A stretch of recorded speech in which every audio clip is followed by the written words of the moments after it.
Muy bienvenidos al podcast en español de John Wesley, y aquí quiero dejarles con el segundo sermón titulado El casi cristiano. Hechos capítulo 26 versículo 28 dice: casi me persuades a ser cristiano. Hay muchos que llegan hasta el punto. Desde que la fe cristiana apareció en el mundo, en todo tiempo y en toda nación, ha habido muchos casi persuadidos a ser cristianos. Mas viendo que de nada vale ante la presencia de Dios el llegar tan solo hasta este punto, es de la mayor importancia que consideremos primero lo que significa ser casi cristiano. Segundo, lo que es ser cristiano por completo. Primero, el ser casi cristiano implica en primer lugar una honestidad pagana. No creo que nadie dude esto, especialmente por cuanto no me refiero únicamente a esa honestidad que los escritos de sus filósofos recomiendan, sino también a la que los paganos comunes esperaban unos de otros, y muchos, de hecho, practicaban. Esa honestidad les enseñaba que no debían ser injustos, que no debían robar ni hurtar los bienes de su vecino, ni oprimir a los pobres, ni cometer exhortación alguna, ni engañar o defraudar a ricos o a pobres en cualquier relación que tuviesen con ellos, ni privar a nadie de su derecho y en la medida de lo posible no deberle nada a nadie. Más aún, los paganos comunes reconocían la necesidad de rendir tributo a la verdad y a la justicia. Por tanto, aborrecían no solo a quien juraban falso poniendo a Dios por testigo de una mentira, sino también a quien calumniaba a su prójimo acusándole falsamente.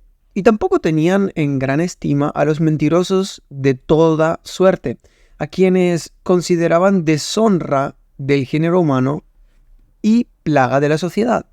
Además, esperaban unos de otros cierta caridad de auxilio. Esperaban cualquier auxilio que pudieran prestarse sin daño propio. Y esto incluye no solamente esos pequeños favores humanitarios que se hacen sin costo o dificultad, sino también darle comida al hambriento si le sobraba, vestir al desnudo con la ropa que no necesitaban, y en general darles a los necesitados cualquier cosa que ellos mismos no necesitaran. La honestidad pagana, hasta en su mínima expresión, incluye todas esas cosas, y ello es lo primero que se incluye en el ser casi cristiano. La segunda cualidad del casi cristiano es la apariencia de piedad. Según nos dice segunda de Timoteo 3:5, de esa piedad que se prescribe en el Evangelio de Cristo. Se tiene entonces la forma externa del verdadero cristiano, pero el casi cristiano no hace nada que el Evangelio prohíba. No toma el nombre de Dios en vano, bendice y no maldice, no jura, sino que sus palabras son sí, sí, no, no. No profana el día del Señor, ni permite que se le profane, ni siquiera por el extranjero que habita en su casa. No solamente evita el adulterio, la fornicación y la impureza, sino toda palabra o mirada que se inclinen en esa dirección. Más aún, evita toda palabra ociosa, toda clase de difamación, crítica, murmuración, toda palabra torpe o burlona. Aunque los moralistas paganos la consideran virtud. En resumen, se abstiene de toda clase de conversación que no sea buena para la edificación y que por tanto contriste al Espíritu Santo de Dios, el cual fuimos sellados para el día de la redención. Se abstiene de vino, en lo cual hay disolución, así como festines, glutonerías. Evita en la medida de lo posible toda disputa y contienda, constantemente procurando vivir en paz con todos. Si sufre injusticia, no se venga, ni devuelve mal por mal. No es murmurador, ni pendenciero, ni se burla de las faltas o de las debilidades de su prójimo. No lastima, ni hiere, ni comete injusticia contra nadie a propósito. Al contrario, en todas las cosas habla y actúa conforme a la regla explícita. Lo que no quieres que se haga contigo, no lo hagas a otro. Y en el hacer el bien, no se limita a las obras fáciles y que cuestan poco, sino que trabaja y sufre en bien de muchos, para así ayudar al menos a algunos. A pesar de trabajos y penas, todo lo que le viene a la mano para hacer, lo hace según sus fuerzas, ya sea para sus amigos o para sus enemigos, para los malos o para los buenos, porque siendo no perezosos en este o en cualquier otro asunto, según tiene oportunidad, hace el bien a todos, tanto a sus almas como a sus cuerpos. Reprende a los malos, instruye a los ignorantes, fortifica a los que vacilan, anima a los buenos y consuela a los afligidos. Procura despertar a los que duermen y guiar a aquellos a quienes Dios ya ha despertado hacia la fuente que ha sido abierta para lavar el pecado y la inmundicia, de modo que puedan lavarse en ella y ser limpios. Y procura también amonestar a quienes ya son salvos por la fe, a honrar en todas las cosas el Evangelio de Cristo. Quien tiene la forma externa de la piedad usa también los medios de gracia de todos ellos y a cada oportunidad. Constantemente asiste a la casa de Dios. Y no como algunos que se presentan ante el Altísimo cargados de oro, de joyería, con vestidos relucientes de vanidad, y quienes ya sea por sus mutuas e innecesarias atenciones o por su impertinente frivolidad, muestran que no tienen ni la forma ni el poder de la piedad. Quiera Dios que no haya tampoco entre nosotros quienes caigan bajo la misma condenación, que vienen a la casa de Dios mirando a su derredor y con todas las señales de indiferencia y discutido, aunque parezcan pedir la bendición de Dios sobre lo que van a hacer, quienes durante el culto solemne se duermen o se recuestan del modo más cómodo para dormir, o quienes, como si se imaginaran que es Dios quien duerme, conversan o miran de acá para allá, como si no tuvieran nada que hacer. Que nadie les acuse de tener siquiera la forma de la piedad. No. Quien posee al menos esa forma se comporta con seriedad y atención a cada momento del servicio solemne, especialmente cuando se acerca a la mesa del Señor. No lo hace liviana y descuidadamente, sino con tal aire, modales y comportamiento, sino que no parecen sino decir: Dios, ten misericordia de mi pecador. Si a todo esto le añadimos el uso constante de la oración con la familia por parte de quienes son jefes de familia y el consagrar ciertos momentos del día a la comunión con Dios en lo privado, con una conducta siempre seria, resulta que quien constantemente practica esta religiosidad externa tiene la forma de la piedad. Solo una cosa le falta para ser casi cristiano: la sinceridad. Por sinceridad entiendo un principio real e interno de la religión, del cual surgen estas acciones externas. Ciertamente sin ella no hay siquiera honestidad pagana, ni aún la suficiente para satisfacer los requisitos de un poeta pagano y epicúreo. Hasta ese infeliz en sus momentos sobrios puede testificar. De modo que si alguien deja de hacer el mal para evitar el castigo, dice el pagano, y en esto tienes tu recompensa. Pero ni siquiera este poeta diría que tal cosa es un pagano honesto. Por lo tanto, si alguien, por el mismo móvil de evitar el castigo, de no perder sus amistades, de lograr ganancias o reputación, se abstiene de hacer lo malo y practica lo bueno, no podemos por ello decir en verdad que ser casi cristiano. Si no tiene mejores intenciones en su corazón, es sencillamente un hipócrita. Luego, el ser casi cristiano implica necesariamente el ser sincero.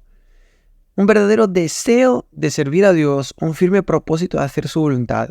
Se requiere un deseo sincero de agradar a Dios en todas las cosas, en la conversación, en las acciones y en todo lo que se hace o se deja de hacer.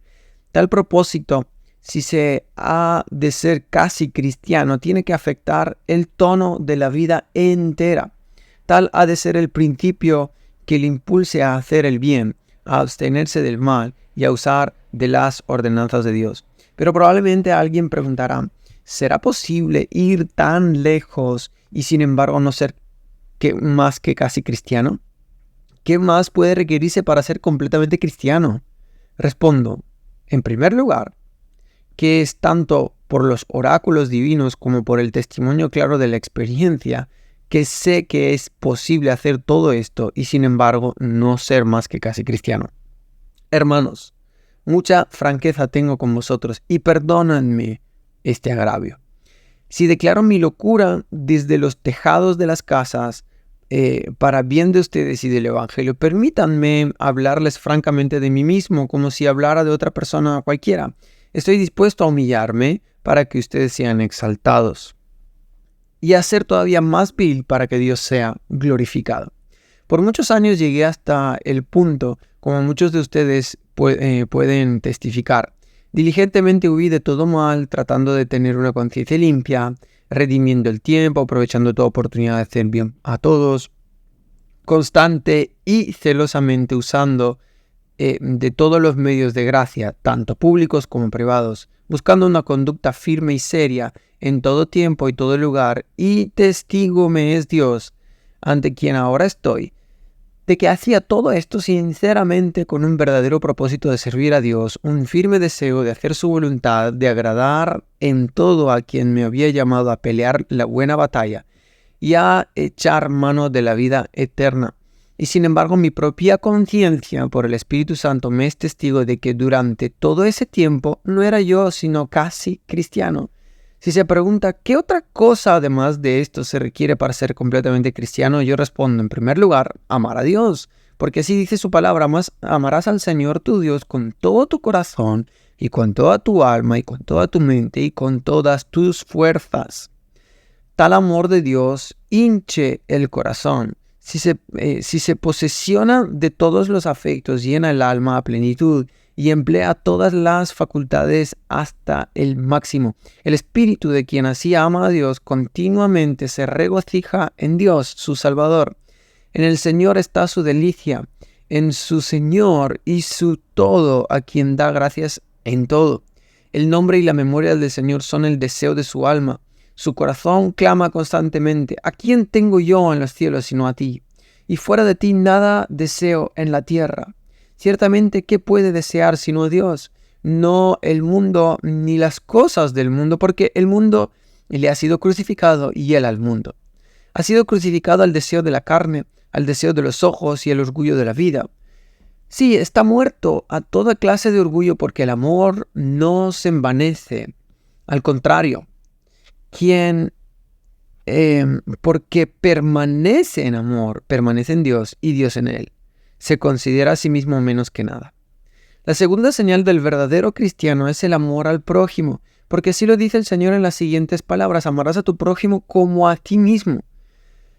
Si alguien pregunta quién es mi prójimo, le respondemos: toda persona en este mundo, todo hijo del Padre, de los espíritus y de toda carne. No podemos en modo alguno exceptuar a nuestros enemigos ni a los enemigos de Dios y de sus propias almas. Todo cristiano ama a los tales como a sí mismo, así como Cristo nos amó. Quien quiera comprender mejor esta clase de amor puede considerar cómo San Pablo lo describe. Es sufrido, es benigno, no tiene envidia, no juzga con ligereza, no se envanece, sino que hace de quien ama siervo de todos. El amor no hace nada indebido, sino que a todos se hace de todo. No busca lo suyo, sino el bien de los demás. Para que puedan ser salvos, el amor no se irrita, sino que desecha la ira, pues quien la tiene carece de amor. El amor no piensa mal de los demás, el amor no se goza de la injusticia, más se goza de la verdad. El amor todo lo sufre, todo lo cree, todo lo espera, todo lo soporta. Hay todavía una cosa más que se requiere para ser completamente cristiano, y esta merece consideración aparte, aunque en realidad no puede separarse de lo que antecede. Se trata del fundamento de todo, la fe.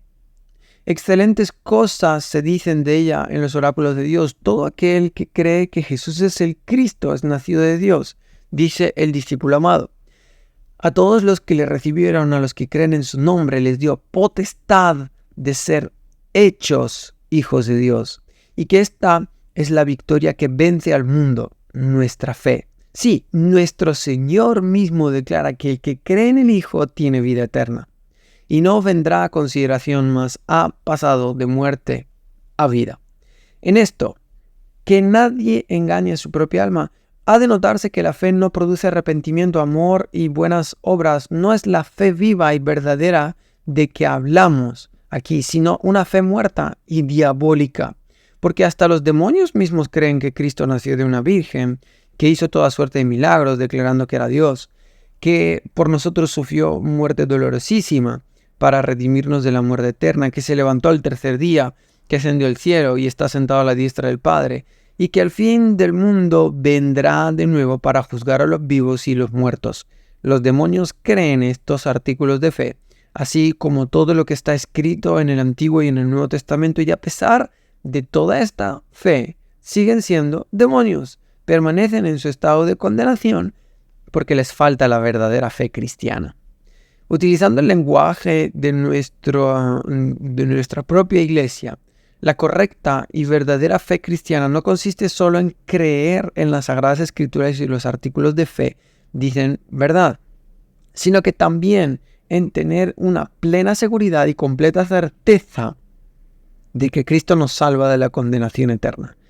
Es la plena seguridad y completa certeza que alguien tiene de que por los méritos de Cristo sus pecados son perdonados y uno es reconciliado con Dios, y de ello surge un corazón amante dispuesto a obedecer sus mandamientos. Ahora bien, no es casi sino completamente cristiano todo aquel que tenga esa fe que purifica el corazón y que obra por el amor. Esta fe purifica el corazón mediante el poder de Dios que mora en él, de la soberbia, de la ira, del deseo impuro, de toda iniquidad, de toda inmundicia de carne y de espíritu. Y por otra parte, lo llena de un amor hacia Dios y hacia toda la humanidad, un amor que hace las obras de Dios, que se gloría en gastar y gastarse en pro de todos, que sufre con gozo, no solo los reproches por causa de Cristo, el que se burlen de él, lo desprecien, que todos lo aborrezcan, sino que también todo lo que la sabiduría de Dios permite que la malicia humana y los demonios infrinjan sobre él.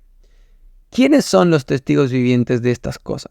Os ruego, hermanos, delante del Dios ante quien el infierno y la destrucción quedan descubiertos, y tanto más los corazones de los hombres, que cada uno de ustedes se pregunte en su propio corazón, ¿me cuento yo entre ellos? ¿Practico la justicia, misericordia y verdad tal como lo requieren hasta las reglas de la honestidad pagana? Si es así, tengo la forma externa de cristiano, la forma de la piedad. Me abstengo de todo mal, de todo lo que está prohibido en la palabra de Dios. Hago con todas mis fuerzas todo lo que me viene a la mano por hacer. Hago uso serio de todas las ordenanzas de Dios cada vez que tengo la oportunidad. Y hago todo esto con el sincero deseo de agradar a Dios en todas las cosas.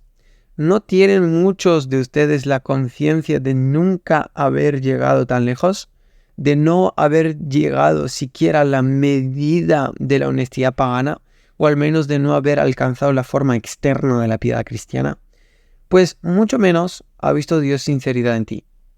El verdadero deseo de agradarle en todas las cosas. Ni siquiera te has hecho el propósito de dedicar a su gloria todas tus palabras y todas tus obras, tus negocios, tus estudios y tus diversiones.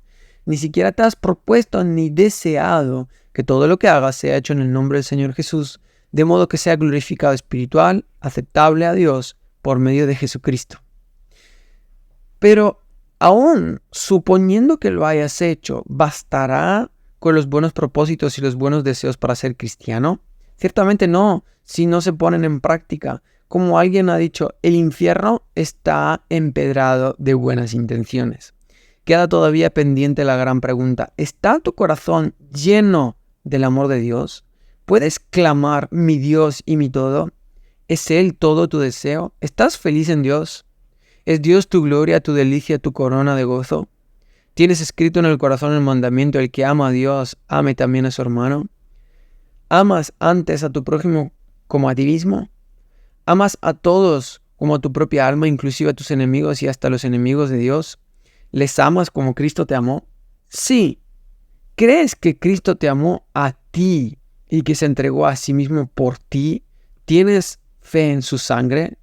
¿Crees que el Cordero de Dios ha quitado tus pecados y que los ha lanzado como una piedra al fondo del mar? ¿Que ha borrado la cédula que te era contraria, quitándola del camino, clavándola en la cruz? ¿Has recibido tú la redención mediante su sangre y el perdón de tus pecados? ¿Y da testimonio su espíritu a tu espíritu de que eres hijo de Dios? El Dios y Padre de nuestro Señor Jesucristo, que está ahora en medio de nosotros, sabe que si alguien muere sin esta fe y este amor, mejor le sería no haber nacido. Despiértate entonces tú que duermes y clama a tu Dios. Llámale en el día en que puedes ser hallado. No le dejes descansar hasta que haga todo su bien delante de tu rostro. Y proclame delante de ti el nombre del Señor. El Señor fuerte, misericordioso y piadoso, tardo para la ira y grande en misericordia y verdad, que guarda misericordia a millares, que perdona la iniquidad, la rebelión y el pecado. Que nadie te persuada mediante palabras vanas a detenerte antes de alcanzar este premio de tu alta vocación. Al contrario, clama de día y de noche a quien cuando aún éramos débiles murió por los impíos. Llámale hasta que sepas en quién has creído y puedas decir: mi Señor y mi Dios, acuérdate de orar siempre y no desmayar, hasta que puedas alzar las manos al cielo y decirle a quien vive por siempre: Señor, tú lo sabes todo, tú sabes que te amo.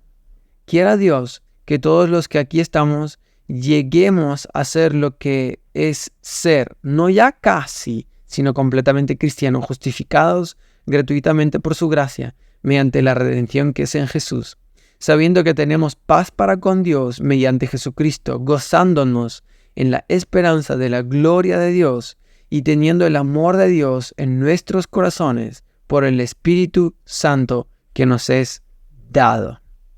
Amigo, amiga, que estás conectado en este podcast, quiero darte gracias por llegar hasta aquí, hasta este último punto de este sermón de John Wesley. Y si este canal y este video han sido de bendición para tu vida, te animo a que puedas suscribirte, a darle un like a este video, nos ayudará mucho en el trabajo que hacemos, y que nos dejes un comentario diciéndonos desde dónde te estás conectando. Así que Dios te bendiga y nos seguimos viendo en el próximo sermón de John Wesley.